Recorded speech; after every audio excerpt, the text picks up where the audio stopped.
Welcome, everyone, to the 48th episode of the Hidden History Happy Hour, recorded live in London from the amazing High Timber Restaurant. Special thanks to all of our fans that are here and to Palantir Technologies, who has made this possible, and to the amazing High Timber Restaurant. If you're ever in London, you must show up here. Am I right, Alex? Yeah, this is definitely the first time I've ever said this, but and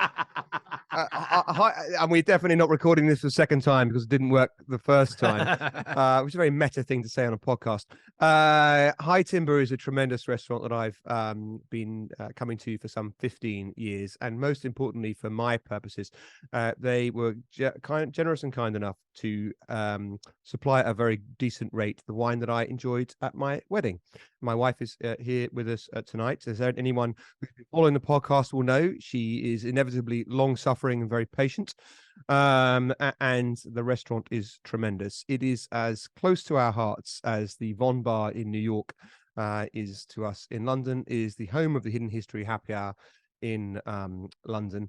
And I will also just say, and this will be a huge surprise to this audience, I'm drinking tonight. And of course, I don't drink during Lent. Branding. They're all wondering why. How possibly could I be having a drink given that we are in Lent? And I will tell you this closely kept, it's a calculation, very quiet secret. The answer that you would never have guessed is that I save up my Sundays, as my father taught me. My father appears regularly in the books and in our podcast episodes, and he taught me to save up our Sundays. We were, of course, very rigorous members of the Church of England, which means you just about possibly believe in God. Unless you have a tea time. Everything is pretty flexible. But because Lent is longer than 40 days, you save up your feast days and you can use them when you like. So we're recording not a Thursday, or not a Sunday, but as far as I'm concerned, it's a Sunday. And for my part, with my father being a minister in the Episcopal Church of the United States, which is the Anglican Church, the Church of England in the United States, although we're suspended right now.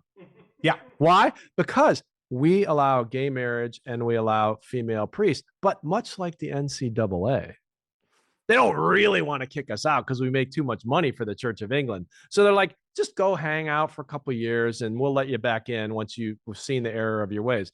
But nonetheless, I am highly observant. And my father told me what you must do every Lent is give up green peas. And I have done that yet again. I'm enjoying all the booze I want. I'm not restricting my lifestyle at all, but the peas are gone. Now, how many peas do I eat the rest of the year? None. But still, it's a big sacrifice. Now, look, thank you so much to all of our loyal fans for being here for episode 48. It's kind of an amazing thing, Alex, that we're 48 episodes in. We're almost at our 1-year anniversary. Yeah. We have never repeated a story, as far as I remember. I did once. You weren't there, and I was a bit drunk. Fair. So, but so you've never repeated a story. How's that? Well, it's nice that you're on brand. Yeah. Now, look, we're going to get to some great stories from Lessons from History by, wait, that's not going to be on camera. Lessons from History by our own Alex Dean. And I can't even begin to tell you how many marketing dollars were spent coming up with the perfect title for the sequel, More Lessons from History. We're going to tell some stories from both, and we're going to be really enjoying ourselves, and we're hoping for a lot of participation from all of you loyal fans. However, I have to say, this will be the current events portion of our show. That's going to be a little more serious than the rest of the show because, ladies and gentlemen, we are recording this on the evening of the 1-year anniversary of Russia's unprovoked, brutal, illegal, and even I would say at this point, mark this for the future, boss, genocidal invasion of Ukraine. And we would be remiss if we did not praise the breathtaking bravery and creativity of the Ukrainian people. Cheers. Cheers. Slava Ukraini. Slava Ukraini. But also the, I would say, slightly short of incredible support of the United States and the British government in this effort. It really is like things that we read about from history, and now we're living. And I have to say, I think the British have led the way. Thank you. But I also think our president, Biden, going to Kiev last week, literally with air raid sirens sounding while he's walking around the square with Zelensky. Also, as it turns out, during a failed ICBM test by Russia, is amazing. So cheers to everyone. Thank you for supporting it. Cheers, and we really appreciate it. I have an interesting echo from history on that, because I was reading What It Takes about the 1988 presidential election. Some of our friends were talking about it last night, and then I turned up a copy and was looking at it. And it starts with a story of Vice President Bush going to throw out a baseball at the ceremonial first pitch. And which is a big thing in the yeah, I know it's a big deal, but it's within the continental United States, and it sets out the remarkable security protocols that go with the vice president to go and throw a ball within the continental United States, where it is presumably pretty safe, and the extraordinary measures that are gone to in order to ensure the safety of that person. If you imagine the commitment that is meant by taking your president on a flight to Eastern Europe in a war zone, taking a 9-hour, 10-hour train ride, where we have no air superiority and no troops on the ground. Your president's commitment to Ukraine, I thought, was remarkably impressive. And I'm no innate fan of President Biden, but this week I've really admired him. To President Biden and to the British prime ministers, who seem to always stiffen our spines at the right time. Now, for those of you keeping score at home, the current tally, several weeks out since we talked about airspace protection, from the original shoot down of the Chinese spy balloon that flew entirely over the continental United States, crossing over our sensitive military sites, is 1 Chinese spy balloon shot down and 3 most likely small, cheap civilian objects, perhaps a bad day for the Lake Huron High School Science Club, also hitting the drink. I mean, like, it's probably worth the collateral damage, but I have to note this, and those of you who have watched our episodes on unidentified flying objects and know my family's history with this will appreciate this. From the White House podium last week, the following was said, quote, "I just want to make sure we address this from the White House. I know there's been questions and concerns about this, but there is no current indication of aliens or extraterrestrial activity with these recent takedowns." Now, we have in this crowd a U.S. Navy fighter pilot. We have an infinite number of technology experts, and we have people that follow current events very closely, to which, Alex, I must pose the question, what the actual fuck? They were perfectly entitled to say that, given that, one, the initial holding statement was, we don't know what it was we shot down, right? So if that's your opening position, it's reasonable to say, well, whatever it wasn't aliens. And 2, and we've discussed this before on the show a couple of times, it's immensely arrogant in considering the space of the numberless galaxies in the universe occupied, all multiverse. But let's restrict ourselves to conventional science for the rarest moment before we have another drink. Given the galaxies that are in our universe, and our planet in its tiny, infinitesimally insignificant solar system, the arrogance to believe that we are the only life forms in the universe on this planet, it seems to me to be absurd. So then the debate gets into whether the aliens got here first or we will visit them later. And given that in the history of the galaxy, our solar system's pretty young in the scheme of things, it's much younger than other solar systems in the galaxy. And our galaxy is pretty young in comparison to many other galaxies in the universe. The odds are aliens have been here already. So it may be they're not very interested in us. It may be that they came during an interesting time and then left when the cinema closed. Or or it may be that the universe is just so big that they've visited other places, but they haven't got around to us yet. Or are we in the Matrix? I think this statement from the White House is completely reasonable, which is not something I normally say. Yeah. Well, not normally in 2022. Now, between 2016 and 2020, I said it all the time. All the time. As a matter of fact, I know I've said this before on the podcast, but I was awakened. Honestly, I wasn't awakened because I was watching the TV constantly on election night 2016 by a text from Alex, in which he said, after it was somewhat clear that Trump was at least going to be in contention to be the winner, I've spoken with the Queen. I just want you to know you're welcome back anytime. Make America Great Britain again. It was All your right, option now, then, it's your option now. Speaking as we were of Chinese spy balloons at 80,000 feet, our first story from Show It, Volume 2, More Lessons from History. I don't even know my camera's on anymore. I don't care, but let's go. Is about Apollo 16. Now, I didn't stutter. You might think I meant Apollo 13, the story heroically portrayed on screen by American treasure Tom Hanks. And by the way, you come to visit our country, you don't say Tom Hanks, you don't say Thomas Hanks, you say American treasure Tom Hanks. It's like British treasure Judi Dench. It's a phrase, it's solid, you have to say it. This is not that story. This is the story of Apollo 16, and it's in More Lessons from History, Volume 2, Chapter 61. And Alex, let's hear about Apollo 16. Thanks very much. That's a sweet way you introduced it. It's like America's dad, Bill Cosby. I remember when you guys used to say that. You know, I mean, okay. You don't seem to say it so much anymore. All right. I don't know. Okay. I don't watch the news enough. Anyway, to be fair, he's America's stepdad. But go ahead. All right.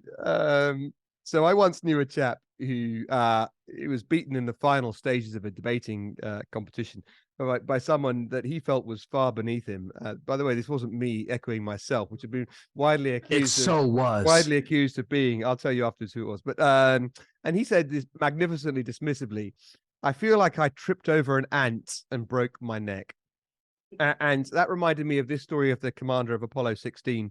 He must have felt much the same. This was NASA's penultimate trip to the moon in 1972. For now. Well, okay. So penultimate so far, but there's been a pretty big gap, right? Most of the guys who've been to the moon yes. are no longer. Anyway, it was beset by the kind of technical difficulties made famous by many movies. But long story short, they made it. They get to the moon. I hope it's important. Their main the 1970s are calling. Yeah, that's your ringtone. I don't want to embarrass the guy. It could be very important. No, take it. Let us know. Let us know who it is. Please, just come back whenever you're ready. He's creeping. It's going to be creeping great. away. He's going to come back. He says, he'll be like, "What the fuck happened with Apollo 16?" Really bad. I just found out it was alien. So the main scientific mission of Apollo 16, unless he's going to correct me, that's an astronaut was calling in. Always a possibility. Was to seek to understand the formation of the moon. They were going to measure heat flow under its surface. And of course, this had really quite important historic echoes, because this same scientific test was the mission of Apollo 13, which famously didn't make it. So they were going with a real mission. The cost of the experiment was a cool, in 1972, $1 million, which is quite a lot of money. And you may have seen this coming, but their experiment was completely thwarted. They had a camera set up to beam images back to Earth, and an audience, very large, Earthside, watched with bated breath as Mission Command John Young went about setting up NASA's station on the moon. And people on the moon, as you've no doubt noticed, move very slowly, and the moon is a long way away, and messages take time to reach it. And thus it was, just as my quiet message to the person at the back of the restaurant to please shut the fuck up might take a while to reach friends of ours who are in the restaurant, but in the end they'll get it. I mean, bloody hell. It was an exquisite, long drawn out, unable to warn agony that meant the team on Earth could see that the vital cable for the experiment for the heat flow evaluation was wrapped around Young's moon boot, tighter and tighter, and moving with him and tighter. And one small step for man, one giant pratfall for John Young. And the equipment on the moon, think of the cost in 1972 of this, transporting that, the cost is prohibitive to move that to that place, and entirely destroyed. As with any such exploration, much was gained, Brian, in the going in other ways. They picked up some rocks. They did some side experiments. Probably drank some Tang. They probably drank some Tang. That's a good reference and a good throwback to a past reference. But really, the point is, mind your step. And I got two bonuses for you. Part one, 1962, Mariner 1 heading to Venus, or that was the plan, had to abort because a rocket went off course. And the cause was a single missing hyphen, perennially misabused by Americans anyway.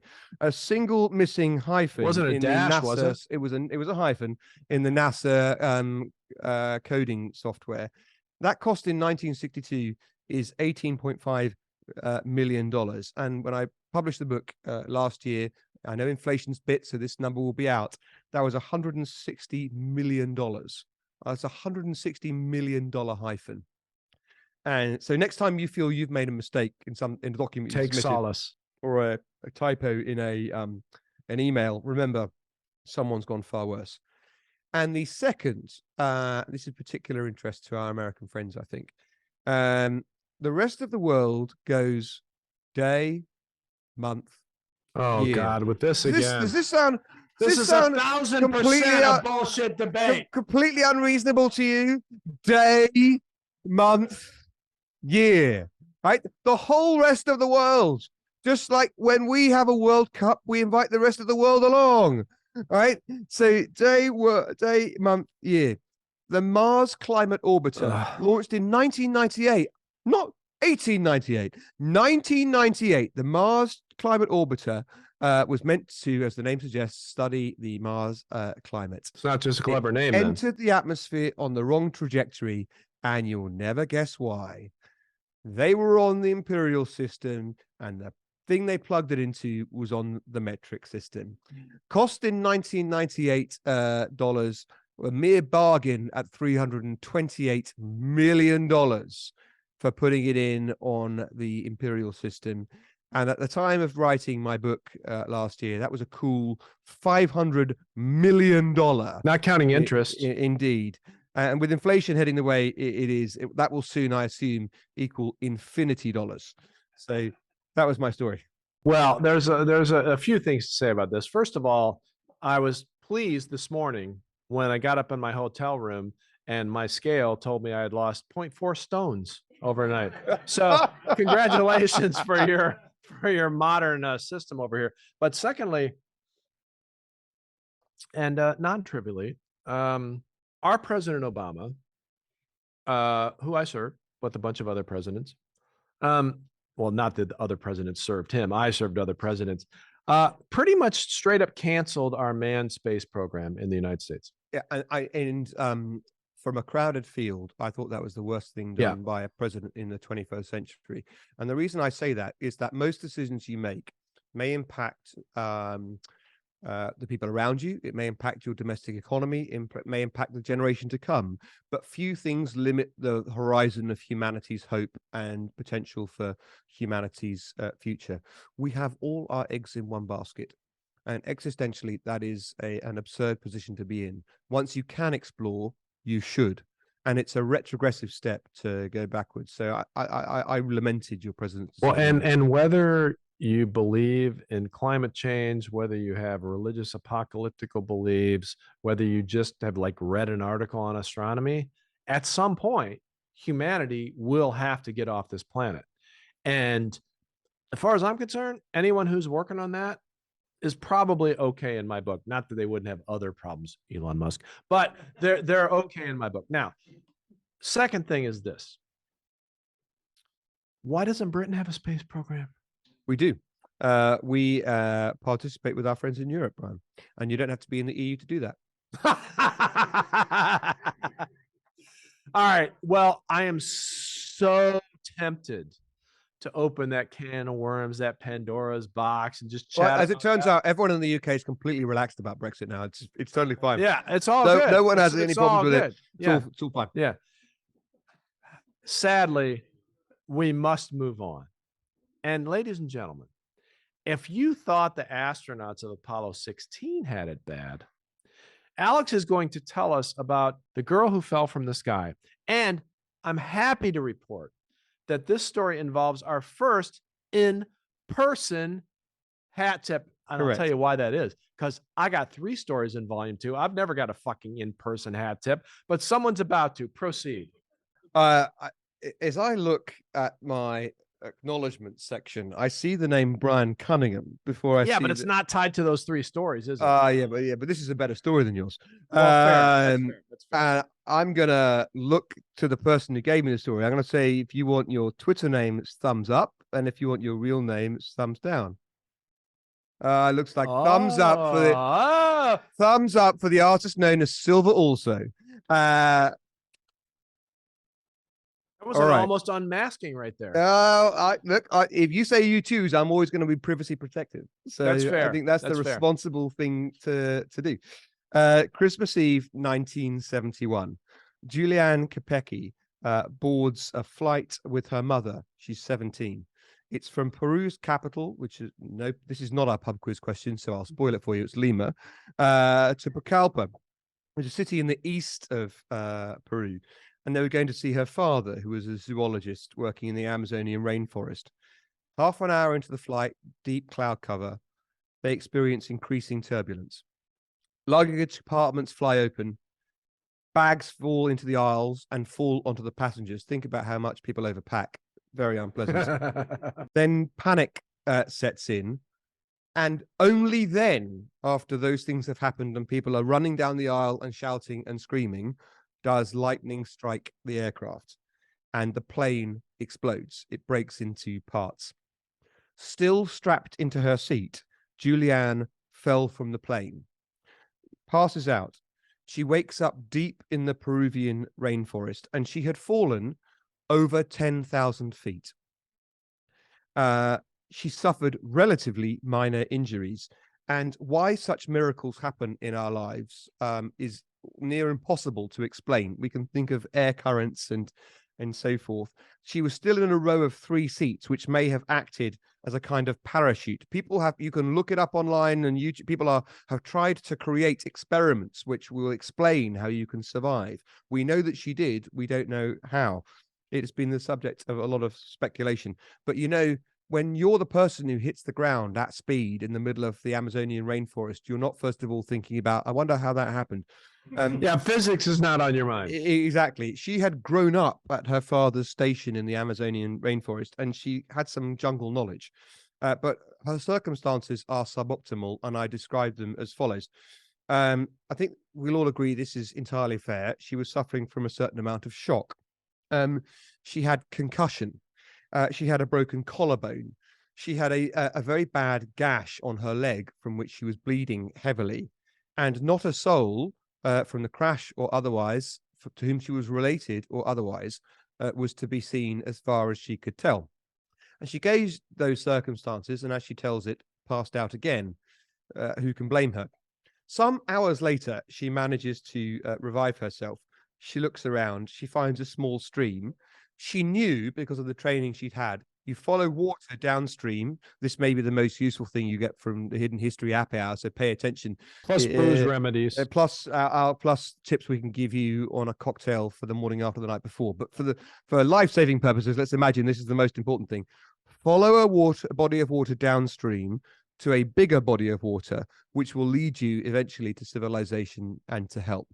And she set off on that logic, following. And she's 17, right? She's 17. Following the tiniest rivulet of water, not for an hour or two, for days. And she rested when she needed to, and she slept when it was forced upon her. On the 4th day, she finds the first sign of anything from the crash, it is 3 other passengers still attached to their seat, buried headfirst in the ground so deep they're in up to their waists. And upon one of those bodies, she finds a bag of sweets. That is all she has to eat for her entire time in the rainforest. For our North American viewers, what are sweets? Candy. Candy. Huh.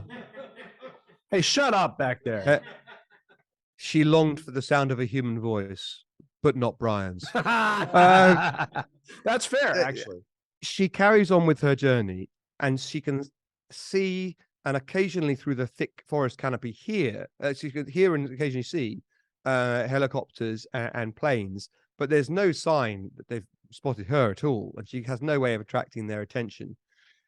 So she knows they're looking for survivors, but it must be, she knows that she walked for 3 days before she found the next sign of the wreckage. It must be spread over an impossibly large area. And she knows the chances of them finding her are incredibly small, because looking doesn't equal finding. It's another useful lesson in life. Peru's authorities, for a long time after this, by the way, couldn't find the downed plane, let alone a little girl limping through a rainforest, nursing her still broken collarbone, I remind you. I mean, we can't find the 3 objects we shot down after the Chinese spy balloon. I think you found one of them. No, I don't think we did. You definitely just found the more. balloon. We found the balloon. You found more than one heckle. So she finally, Kopecky, finds a small clearing hut on her 9th day in the forest.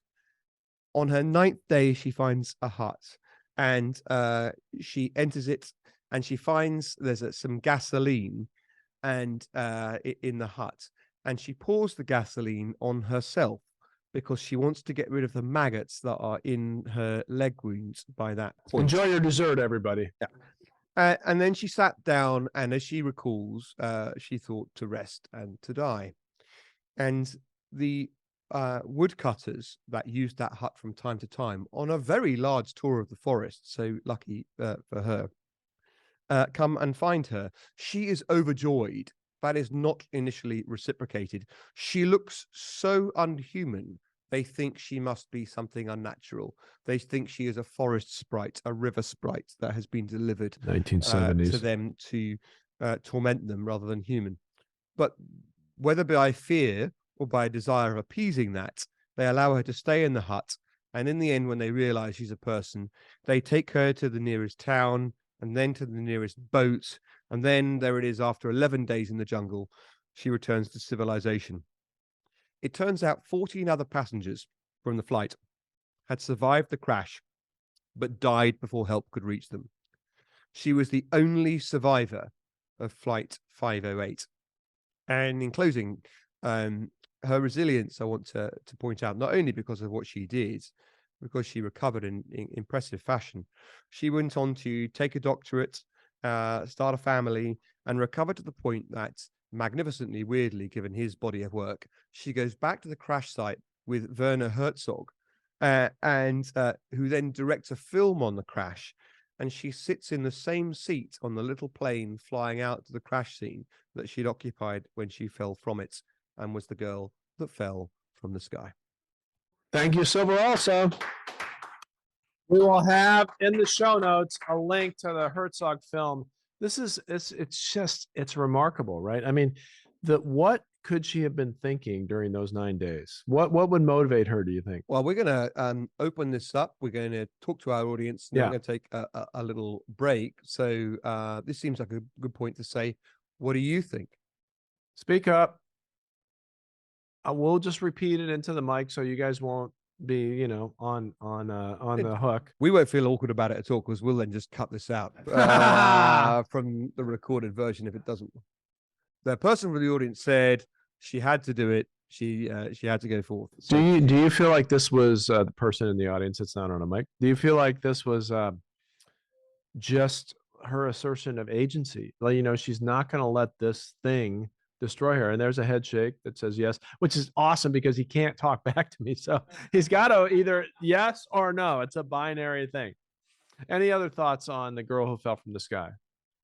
Yeah, that's right. So we just had someone say that you just act on instinct and you at the end of the process of being okay, you retroactively fit it into a formula. And this reminds me, Alex, of something I think we've talked about before, which is there's a psychologist who talks about the fact that as you're living your life, you have no idea how everything interacts with everything else. But when you get to the end of it, it reads like a novel. Right. But it didn't read like a novel when you were living it. So that's like the dichotomy of a person sitting very near you, speaking in an erudite way, who will not be picked up by a microphone, but a telephone ringing very far away from you, definitely getting picked up by a microphone. That is the correct metaphor. Okay, look, everyone in the room, it's been great.